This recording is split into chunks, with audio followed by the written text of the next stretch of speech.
वर्षौंपछि आज तिमीलाई उसै गरी सम्झेको छु। वर्षौंपछि आज तिमीलाई उसै गरी सम्झेको छु। सम्झेको छु सबै सबै घरि घरि सम्झेको छु। वर्षौंपछि आज तिमीलाई उसै गरी सम्झेको छु। सम्झेको छु सबै सबै घरि घरि सम्झेको छु। सम्झनाको सानो त्यान्द्रो बल्झिरहन्छ कहिले कसो। सम्झनाको सानो त्यान्द्रो बल्झिरहन्छ कहिले कसो। वर्षौंपछि आज तिमीलाई उसै गरी सम्झेको छु। सम्झेको छु सबै सबै घरि घरि सम्झेको छु। सम्झनाको सानो त्यान्द्रो बल्झिरहन्छ कहिले कसो। मनभरि सम्झेको छु, आँखाभरि सम्झेको छु।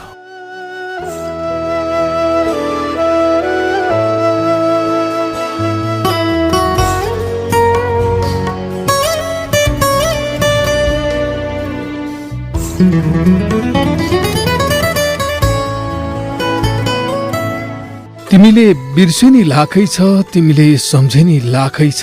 जे हुनु थियो भइसक्यो, दुःख सुख चल्दैछ। गणेश रसिकले लेखेर सङ्गीत भरेपछि शम्भु राईले गाउनु भएको यो गीत पहिलो पटक कहिले सुने भन्ने त हेक्का छैन, तर म यति चाहिँ ढुक्कैले भन्न सक्छु कि यो गीत जहिले सुनेको भए पनि त्यति बेला मैले तिमीलाई जरुर सम्झिएँ होला।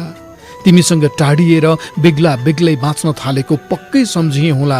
अनि सम्झिएँ होला सम्झना र बिर्सनाको दो साँधमा अघि बढिरहेको जीवनको घाम छाया। र त यो गीत जहिले सुन्दा पनि उसै गरी सम्झिन पुग्छौ तिमीलाई, उसै गरी याद आउँछौ तिमी। गए राति सानी छोरीले बाबा बाबा भन्दै झकझक्याएर उठाई मलाई। जसँग भएँ के भएछ भन्ने लाग्यो। अनि आमा छोरी ओछ्यानमै मेरो दायाँ बायाँ बसेर ह्याप्पी बर्थडे टु यु भन्दै भाका हाल्न थाले। म हेरिरहेँ, के भन्ने के अलि लाज लागे जस्तो नि भयो। हाँसे थोरै। दायाँ हातले छोरीलाई तानेर गालामा मोही खाएँ। उसकी मम्मी चाहिँलाई बायाँ हातले कसेर निधारमा मोही खाएँ। अनि दुवै हातले दुवैको टाउको मुसारिरहेँ। एकछिन मुसारिरहेँ उसै गरी। म हरेक वर्ष जन्मदिन मनाउने चलन बेठिक लाग्छ मलाई। मान्छे जन्मिने त एकपटक हो, हरेक वर्ष होइन। वास्तविक जन्मदिन त त्यही एक दिन हो, हरेक वर्ष होइन। हरेक वर्ष त आफू जन्मेको दिन सम्झेको मात्रै हो। त्यही दिन त फेरि फेरि आउने कुरै भएन, त्यो त उति बेलै गइसक्यो नि। निश्चय नै कोही जन्मिनु खुसीकै कुरा हो, तर त्यो हरेक वर्ष रमाइलो मानिरहनु पर्ने तहको खुसी भने होइन। बच्चा 1 वर्ष पुगेदेखि जन्मदिन मनाउन थालिन्छ, जबकि त्यो बच्चा आफैलाई आफू जन्मिएको खुसी बाँडेको भनेर सचेत रूपले महसुस हुने गरी उसको मस्तिष्क विकास नै भएको हुँदैन। उसैले थाहा हुँदैन उसको जन्मदिन मनाइँदैछ, किन मनाइँदैछ भन्ने नै। त्यसो हुँदा मलाई के लाग्छ भने आफू जन्मेको दिनको खुसी जीवनमा जम्मा एकपटक मनाउँदा हुन्छ, जीवनभरिमा जम्मा एकपटक। र त्यो मनाउने ठिक समय चाहिँ कहिले भन्ने प्रश्न उठ्न सक्छ। त्यो भनेको त्यो जन्मेको बच्चा 12 वर्षदेखि 14 वर्षको बिचमा मनाउँदा हुन्छ। किनभने विज्ञानले पनि भन्छ कि 12-13 वर्षको उमेर पुगेपछि व्यक्तिको मस्तिष्क पूर्णतया विकास भइसकेको हुन्छ भनेर। त्यसो हुँदा उसले आफैले पनि आफू जन्मिएको र जन्मिनुको अर्थ के हो भन्ने बुझ्न सक्छ। अर्को महत्त्वपूर्ण कुरा चाहिँ मोटामोटी त्यो उमेरसम्ममा ऊ बिग्रिन भ्याइसकेको हुँदैन। ऊ कुनै अपराधजन्य क्रियाकलापमा संलग्न भइसकेको हुँदैन। त्यो उमेरको बिचमा ऊ जन्मिनुको खुसी साटासाट गर्नु ठिकै होला भन्ने लाग्छ। त्यसपछि त ऊ जुन बाटोमा लाग्न नै सक्छ। के थाहा ऊ जन्मिएकोमा सबैले दुःख मान्नु पर्ने गरी गलत बाटोमा पो हिँड्न थाल्छ कि त्यसपछि ऊ। त्यसैले जीवनमा एकपटक मात्रै र त्यही 12देखि 14 वर्षको बिचमा जन्मदिन मनाए हुन्छ भन्ने लाग्छ मलाई। आमा चाहिँलाई मेरो यो विचार राम्ररी थाहा छ, तर छोरीलाई भने हामीले यो विचार सिकाउनै बाँकी छ। उनी भर्खरै 6 वर्षकी त भइन्। उनैको ढिपीले आमा चाहिँले केक ल्याउन करै लागेछ। मलाई थाहा नदिई आमा छोरीले तयारी गरेका रहेछन्। ओछ्यान छेउको टेबलमा एउटा सानो केक थियो। केकमाथि बलिरहेका थिए मसिना मैनबत्तीहरू। अनि मेरो उमेर जनाउने 2 अङ्क पनि त्यही केकमा उभिएको थियो, 4 र 2 42। त्यो अङ्कलाई हेरिरहेँ एकछिन। आमा छोरीले तानेर टेबल नजिक लगे मलाई। फुकेर मैनबत्ती निभाउन लगाए। मैले त्यसै गरेँ। छोरी ताली बजाउँदै रमाइरही। मैले केक काटेर उसैलाई पहिला खुवाएँ, अनि आमा चाहिँलाई। दुवैले मलाई पनि खुवाए। छोरीले केक लगाइदिए मलाई, अनि आमा चाहिँले मलाई बिचमा राखेर सेल्फी खिचिन्, फेसबुकमा पोस्ट गरिन्। त्यसपछि बाँकी केक फ्रिजमा राख्छु भनेर भान्सातिर गइन्। मेरो उमेर जनाउने 4 र 2 को अङ्क टेबलमै थियो। मैले त्यो हेरिरहेँ एकछिन, अनि 4 र 2 लाई 2 र 4 हुने गरी राखेँ। तब अघि भर्खरको 42 अब 24 भइदियो। छोरीले भने, बाबा हजुर 24 होइन के 42 इयर्स हो। मैले भने, तिमीलाई थाहा छ बाबा पहिला 24 थिए नि। उसले सोधी, अनि बर्थडे सेलिब्रेट गर्नुभयो त? गरेँ। केक कत्रो थियो बाबा? मैले केक नै नभित्रिसकेको हाम्रो समय सम्झिएँ। भने, त्यति बेला केक नै थिएन नि। मम्मीले केक ल्याउनु भएन? उत्सुक भएर उसले सोधी। त्यति बेला तिम्रो मम्मीसँग मेरो भेट नै भएको थिएन, मैले जवाफ दिएँ। अनि मम्मी कहाँ हुनुहुन्थ्यो त? तिम्रो मामा घरमा नि।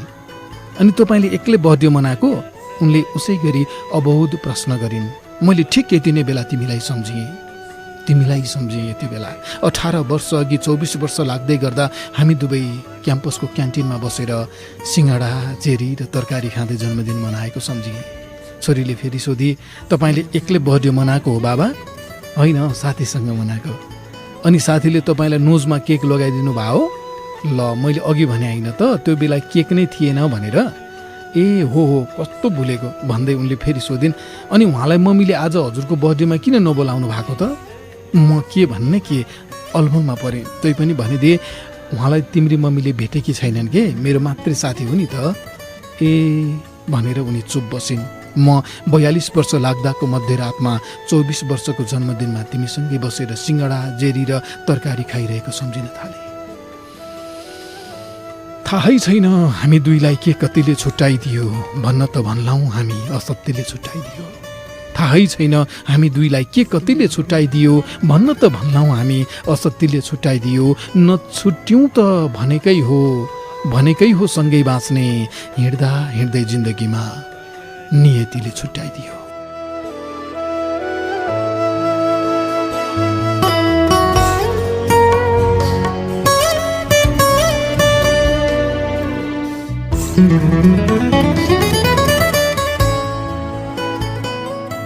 तिमीलाई सम्झिरहँदा म टोलाउन पुगेछु सायद।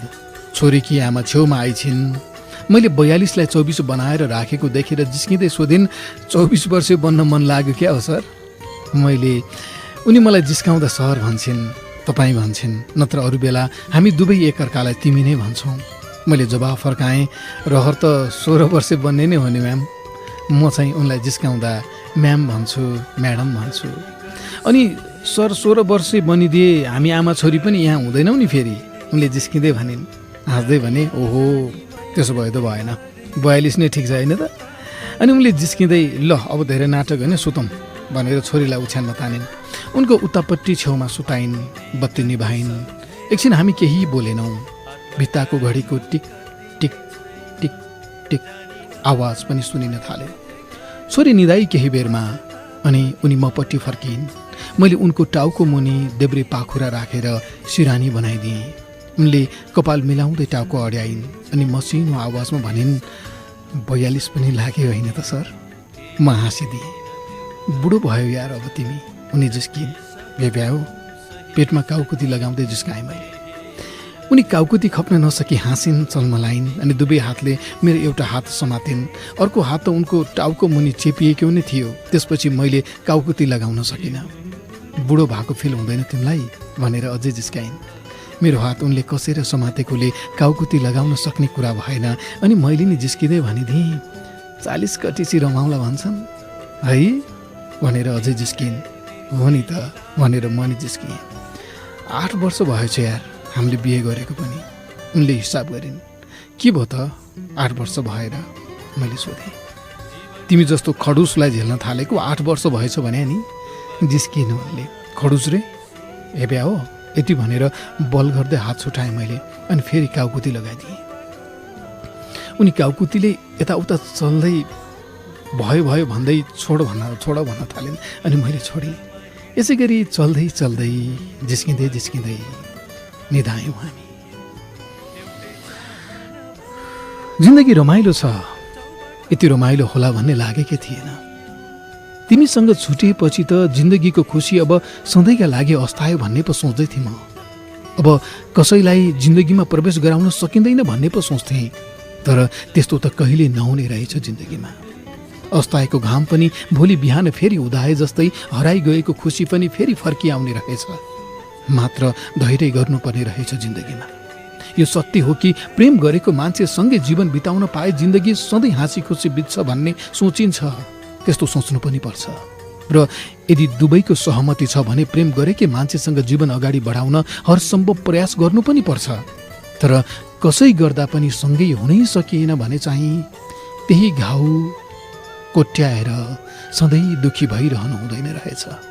जिन्दगीमा भोलि फेरि अर्को मान्छे आउने नै रहेछ, उसले पनि गर्ने नै रहेछ उत्तिकै प्रेम, र हामीलाई फेरि त्यही प्रेम सबैभन्दा माथि जस्तो लाग्ने नै रहेछ। यस्तै त भयो मलाई पनि। तिमीसँग छुटिएपछि अब मेरो जीवनमा आँसु बाहेक केही छैन भन्ने नै सोच्थेँ म। तर अहिले हेर्छु जिन्दगी त खुसी नै पो छ। अनेक प्रश्नहरू गर्दै मलाई सताउने छोरी छिन्, सधैँ जिस्किँदै जिन्दगी रमाइलो बनाइरहने छोरीकी आमा छिन्। जिन्दगीमा यसरी खुसीहरू फर्किएर आउला भनेर कहाँ सोचियो र हिजो त।